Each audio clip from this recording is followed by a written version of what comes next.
There's a big lie out there in the world of business, and it's that I don't sell. You can't believe how many people I hear on a daily basis tell me, but I don't sell. Yet they have something online. They are presenting something either through ads or through posts. And they actually, when I send out my sales workshop offers, they actually do come back and say, but I don't sell, or I'm not selling anymore. And I go look at their profiles, and what they've done is they've put themselves in a position where they think if they just keep sharing, that they're not selling. So let's stop the big lie right now. I'm Marla Koupal. I'm a sales skills expert. I've been selling since the age of 19, and those old school methods may be what you're telling me you no longer do. The scripts, the pushy, the aggressive. I get it, because those are not the sales skills that you want to have. But believe it or not, you do sell. And as long as you're sharing value, you are selling. When you are sharing value, you are selling. And I'm going to repeat that a few times in this video today.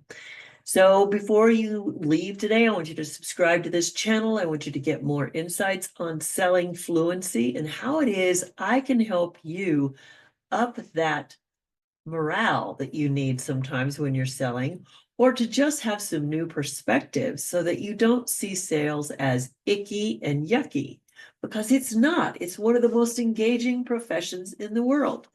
And I'm going to just put this on you right now. If you've never seen the book called The Greatest Salesperson on Earth, I want you to get it. It's by a man called Og Mandino. And when you realize who's in that book, you'll have to agree that he was the greatest salesman in the world. And if he can do it, you can do it, because that's the whole message. I want to show you how everyone sells. Selling has one outcome: positive connection, so that people receive a value. Let me repeat that. Sales has one purpose: positive connection to receive, so that the buyer or the person in front of you can receive value. So that can be a product, it can be a service, it can be a conversation. As long as your buyer is receiving value, it's not about whether they bought or not. You are in sales. Sales are not measured by the ka-ching at the end. They're measured by the number of conversations and relationships you're having. So there's a big lie out there that you don't sell. And let's talk about that more. Let's dive a little deeper. So now that we know it's delivering value, that means you have to create a relationship to develop value. You also get to share what it is you love. So if you're trying to sell something that you absolutely don't believe in, then that could be your problem with selling. You've got the wrong product. And lastly, is whatever you're doing bringing value to people's lives? See, when I help people with their sales fluency, I reduce stress in their lives and I help them increase their sales. But as long as you're living your life with heebie-jeebies, you're not going to get the job done. So sales fluency helps you take away those heebie-jeebies. So you all know those old school images of selling where it's hardcore, push, push, push. If somebody says something and it's not a yes, then you got to have another comeback. Well, that isn't how selling works. The most effective sales conversations are those that you have with friends. Like you're at a coffee shop, you just caught them on the street, you're at the grocery store. Those same conversations are what you want to have whenever you are actually in the selling situation with whatever it is you're offering. So let's look at 3 ideas here that challenge everybody's myth about selling. First, let's take content creators, bloggers, YouTubers, social media influencers. First glance, they're just there to create valuable content. There's no direct sales pitch at all. But their ultimate goal is to build a following that is going to convert into whatever they put up passively that has a dollar sign on it. They are looking to convert sales. So no matter what they want to call it, they're selling. Another example is nonprofits. Everybody says a nonprofit, like I work for a nonprofit, like nothing stinks. Wait a minute. Nonprofits have to sell their cause.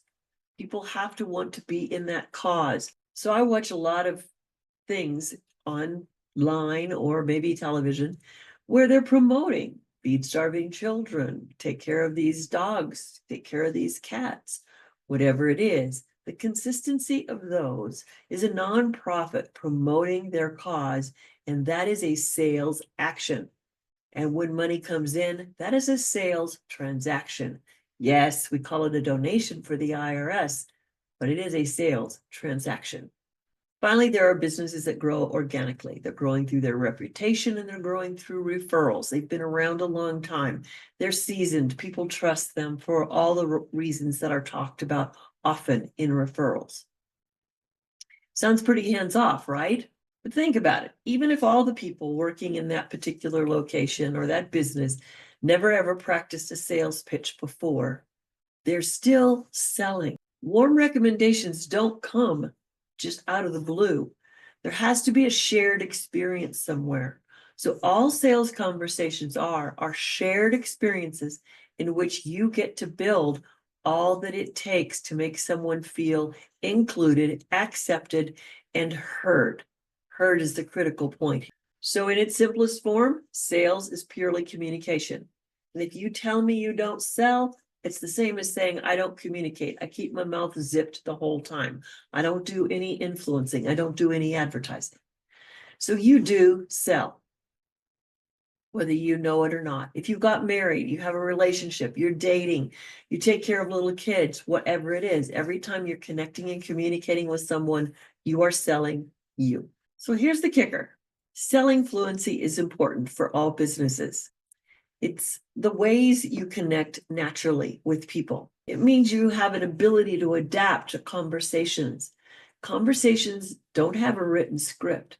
So when you have a stranger in front of you, then you are the one who has to adapt to be powerful. So when people tell me they don't sell, I think they mean they don't have a script, but I bet you they're really good adapters to the person who's in front of them and that they carry on conversations very, very well. And actually, they know how to share value without being pushy.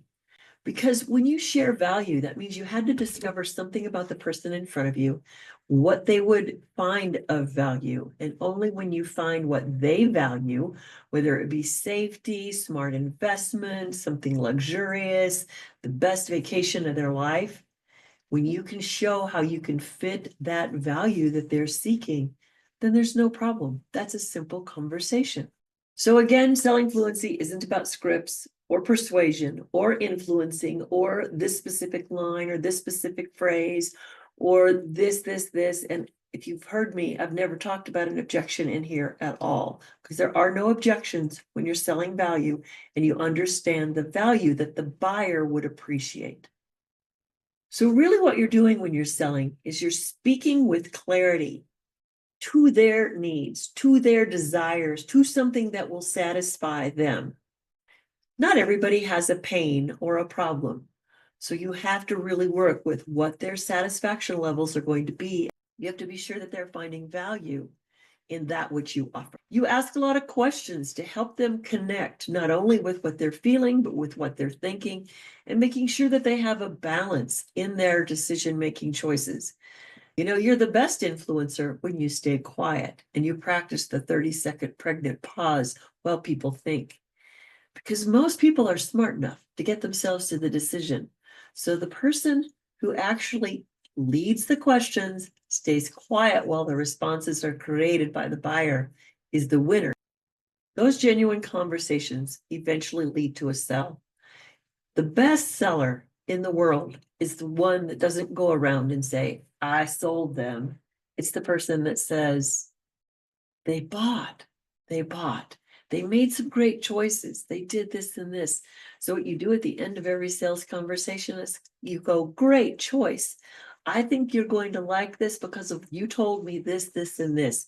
So closing is not your time to hoot and holler and celebrate a sale, but it is your time to compliment your buyer on their buying choice so that you will see them again.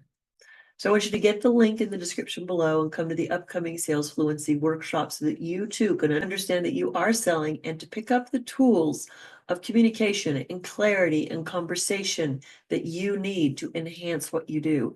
Don't run around and hide behind the lie anymore that you don't sell, because you do. You've been selling since the day you cried and wanted your diaper changed. So I'm Marla Koupal. Subscribe right now. I look forward to seeing you soon in my Sales Fluency workshop.